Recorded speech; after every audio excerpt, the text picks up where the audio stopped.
Hai, saya Dr. Nurain. Terima kasih kerana mengikuti modul intervensi sexting atau singkatannya SIM. Modul ini mengandungi 4 bahagian utama. Bahagian 1, sexting dan generasi Z. Bahagian 2, apakah penghujungnya? Bahagian 3, siapakah di sebalik papan kekunci? Dan bahagian 4, apa kata orang? Di akhir modul, anda dikehendaki untuk menjawab beberapa soalan bagi menguji keberkesanan SIM. Di bahagian 1, modul ini akan mengupas lebih lanjut berkenaan sexting dan generasi Z. Sexting berasal daripada kombinasi dua perkataan bahasa Inggeris iaitu sex dan texting.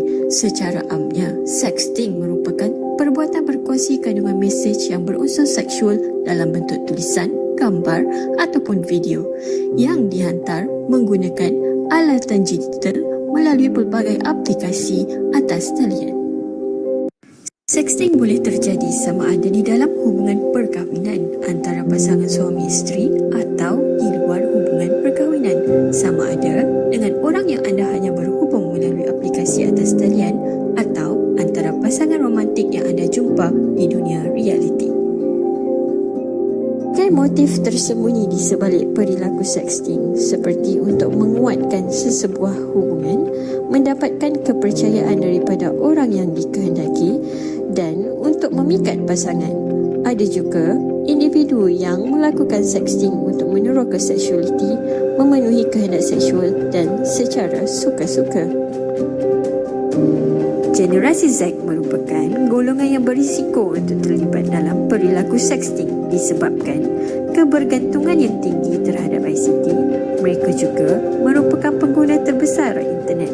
Namun, kajian menunjukkan mereka kurang bijak melindungi diri di alam cyber. Perkembangan psikoseksual yang lebih matang menyebabkan mereka lebih aktif untuk mencari pasangan dan meneroka seksualiti.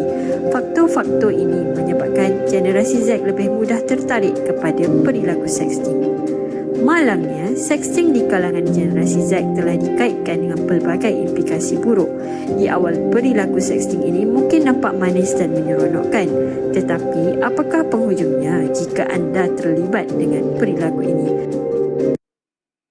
Bahagian 2 modul ini iaitu apakah penghujungnya akan membawa anda mendalami risiko-risiko yang perlu anda fikirkan sebelum anda terlibat dengan sexting.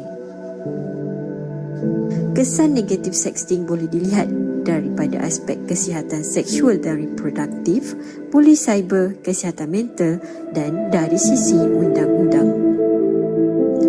Terdahulu, jangkitan seksual dilihat hanya tertumpu kepada kelompok individu tertentu.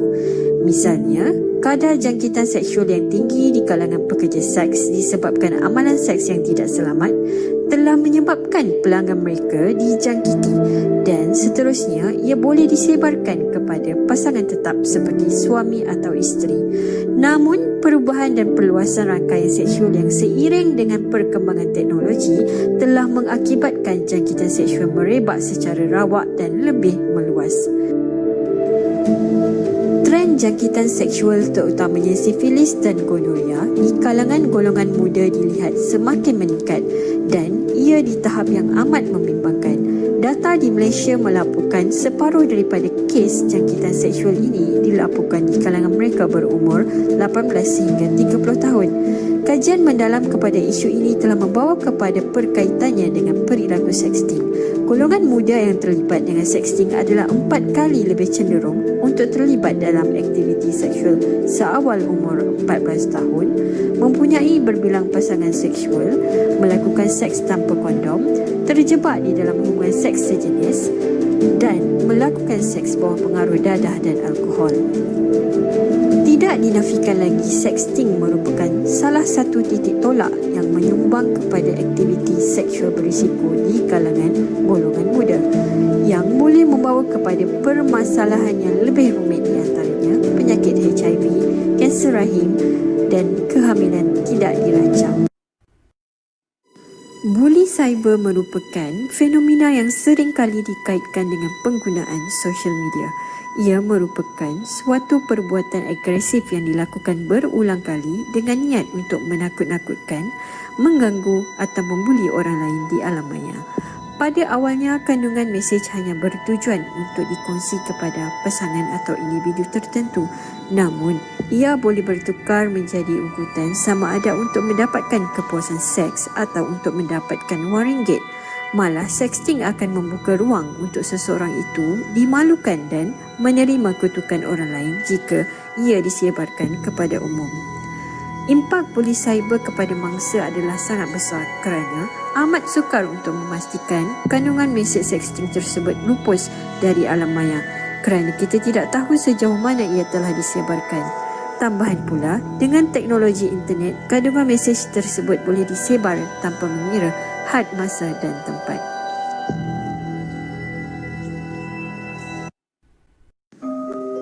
Terdapat kajian yang membuktikan hubung kait antara sexting dan masalah kesihatan mental seperti kemurungan, kegelisahan atau anxiety dan bunuh diri.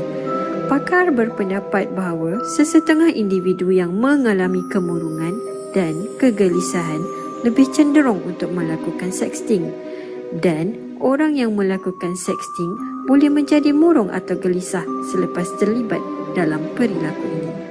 Perilaku sexting ini mungkin pada dasarnya nampak remeh, namun kesan negatif yang serius boleh menyebabkan seseorang mengambil keputusan untuk membunuh diri, lebih-lebih lagi jika mereka gagal keluar dari permasalahan yang bermula dengan perilaku sexting.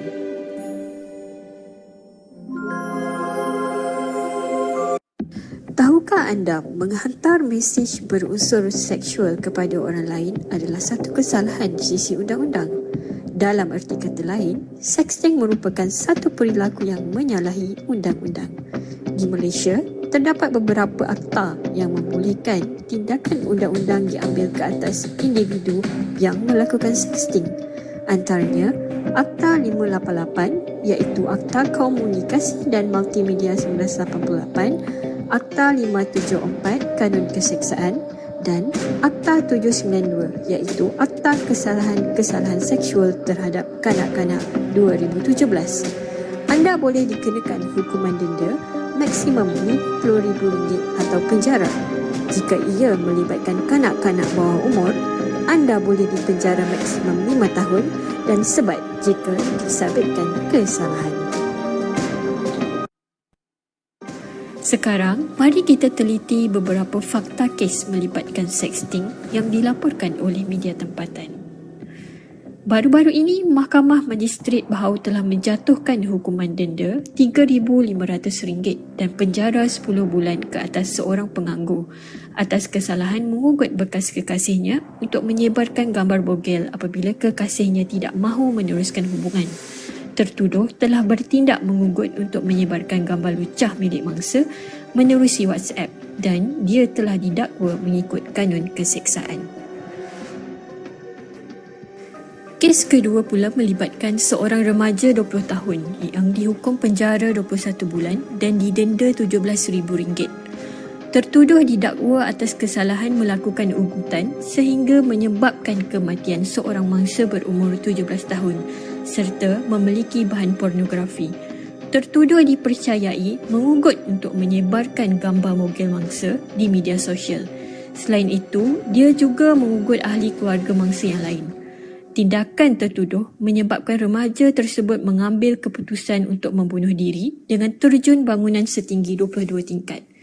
Siasatan polis mendapati tertuduh telah memperdaya beberapa mangsa lain yang dikenali melalui Facebook. Tertuduh dilaporkan akan mengugut menyebarkan gambar bogel mangsa jika mereka enggan melakukan seks atau mahu memutuskan hubungan dengannya. Kes ketiga merupakan aduan yang dibuat oleh seorang mangsa kepada Biro Pengaduan. Mangsa berumur 23 tahun telah mengenali seseorang menerusi aplikasi WeChat dan telah menghantar gambar bogel dan video setelah dijanjikan bayaran oleh individu yang dikenali sebagai Ting. Namun, dia telah menjadi mangsa penipuan. Malahan, telah menerima ugutan menyebarkan gambar bogel oleh beberapa individu lain yang tidak dikenali. Terdapat banyak lagi kes-kes sebegini yang telah dilaporkan oleh media tempatan. Ia perlu dijadikan sebagai peringatan dan pengajaran kepada anda. Walaupun sexting berlaku di alam maya, namun bahana yang dibawanya adalah suatu realiti yang tidak boleh diabaikan. Beberapa langkah yang anda boleh lakukan sebelum anda tekan butang send atau hantar. Pertama, berhenti dan fikir dahulu. Bayangkan segala kemungkinan yang boleh terjadi jika anda terlibat dengan sexting. Berani katakan tidak kepada perkara yang anda tidak ingini dan perkara yang menyalahi etika mahupun undang-undang. Adalah hak anda untuk mengatakan tidak. Ketiga, jika anda tidak selesa berkomunikasi dengan individu tertentu, hentikan komunikasi tersebut. Jika perlu, block, unfriend atau unfollow individu tersebut. Yakin dengan keputusan yang dibuat demi kebaikan diri. Fikirkan perkara positif seperti dapat mengelak perkara buruk dan berpeluang untuk bertemu individu yang lebih baik. Yang kelima, jangan tanggung masalah anda berseorangan.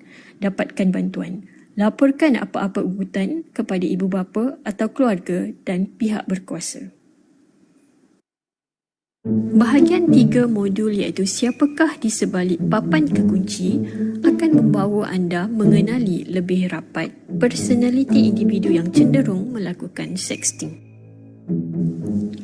Ujian personaliti ke atas individu yang melakukan sexting telah membuktikan kebanyakan mereka mempunyai sifat neurotisma, attachment anxiety, high sensation seeking, low agreeableness dan extraversion. Secara amnya, neurotisma merujuk kepada seseorang yang suka bertindak terburu-buru dan tindakan mereka selalunya berlandaskan emosi negatif. Attachment anxiety pula merujuk kepada sifat seseorang yang mudah berasa bimbang apabila orang yang penting dalam hidup mereka tiada di sisi. Seseorang yang mempunyai high sensation seeking selalunya gemar mencuba sesuatu yang baru dan mencabar. Low agreeableness merujuk kepada personaliti seseorang yang kurang bertimbang rasa dan individu ini lebih selesa berkomunikasi dengan orang lain secara dalam talian. Extraversion merujuk kepada sifat seseorang yang suka berinteraksi dan bersosial bagi mengelakkan mereka berasa kesorangan. Kecenderungan mereka melakukan sexting adalah lebih tinggi berbanding dengan individu introvert yang kurang bersikap terbuka. Secara kesimpulannya, individu yang memiliki personaliti yang disebutkan tidak mampu mengawal emosi mereka dengan baik dan mereka memiliki kawalan diri yang lemah. Sexting digunakan sebagai salah satu cara untuk melepaskan diri daripada gangguan emosi tersebut dengan anggapan bahawa apabila kehendak seksual mereka dipenuhi melalui sexting, ia dapat mengurangkan kesedihan disebabkan masalah lain yang mereka alami. Justru itu, anda perlu sentiasa berhati-hati kerana apa yang anda lihat secara fizikal atau luaran tidak semestinya menggambarkan diri sebenar seseorang. Lebih-lebih lagi jika anda berkomunikasi dengan individu yang hanya dikenali dalam talian. Beberapa perkara perlu diingati untuk menilai sama ada komunikasi dalam talian itu adalah sihat dan selamat. Antaranya, komunikasi yang terjadi mesti berlaku secara dua hala dan saling menghormati antara satu sama lain. Yang kedua, tiada unsur eksploitasi dan tidak memaksa-maksa. Yang ketiga, perkara yang dibualkan tidak hanya tertumpu pada perkara seksual sahaja. Yang keempat, tiada permintaan maklumat peribadi seperti kata laluan, nombor kad pengenalan, nombor akaun, alamat rumah dan sebagainya.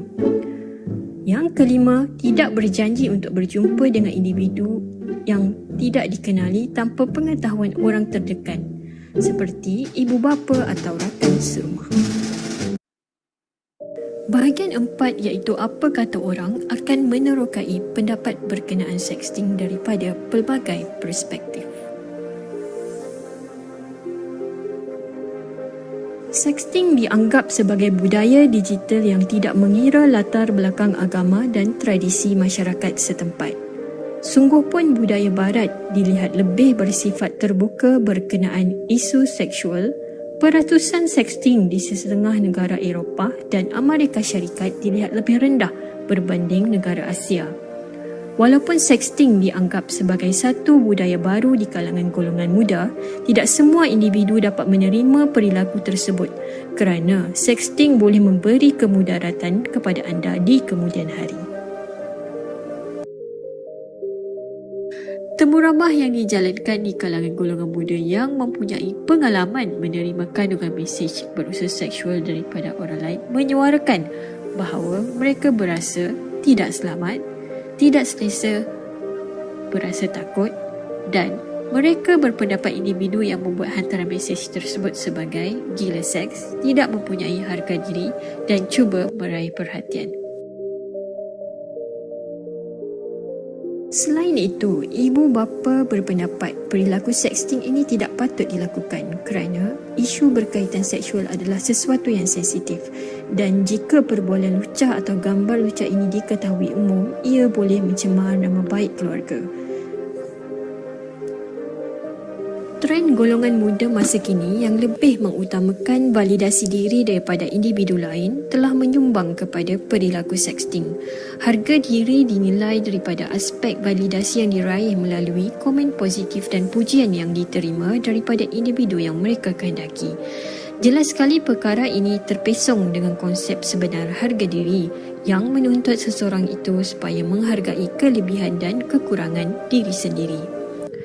Kesimpulannya, setiap tindakan yang dilakukan tidak boleh hanya berlandaskan perasaan semata-mata. Faktor agama, budaya tradisi dan pengetahuan sedia ada perlu diambil kira sebelum anda tekan butang hantar atau send.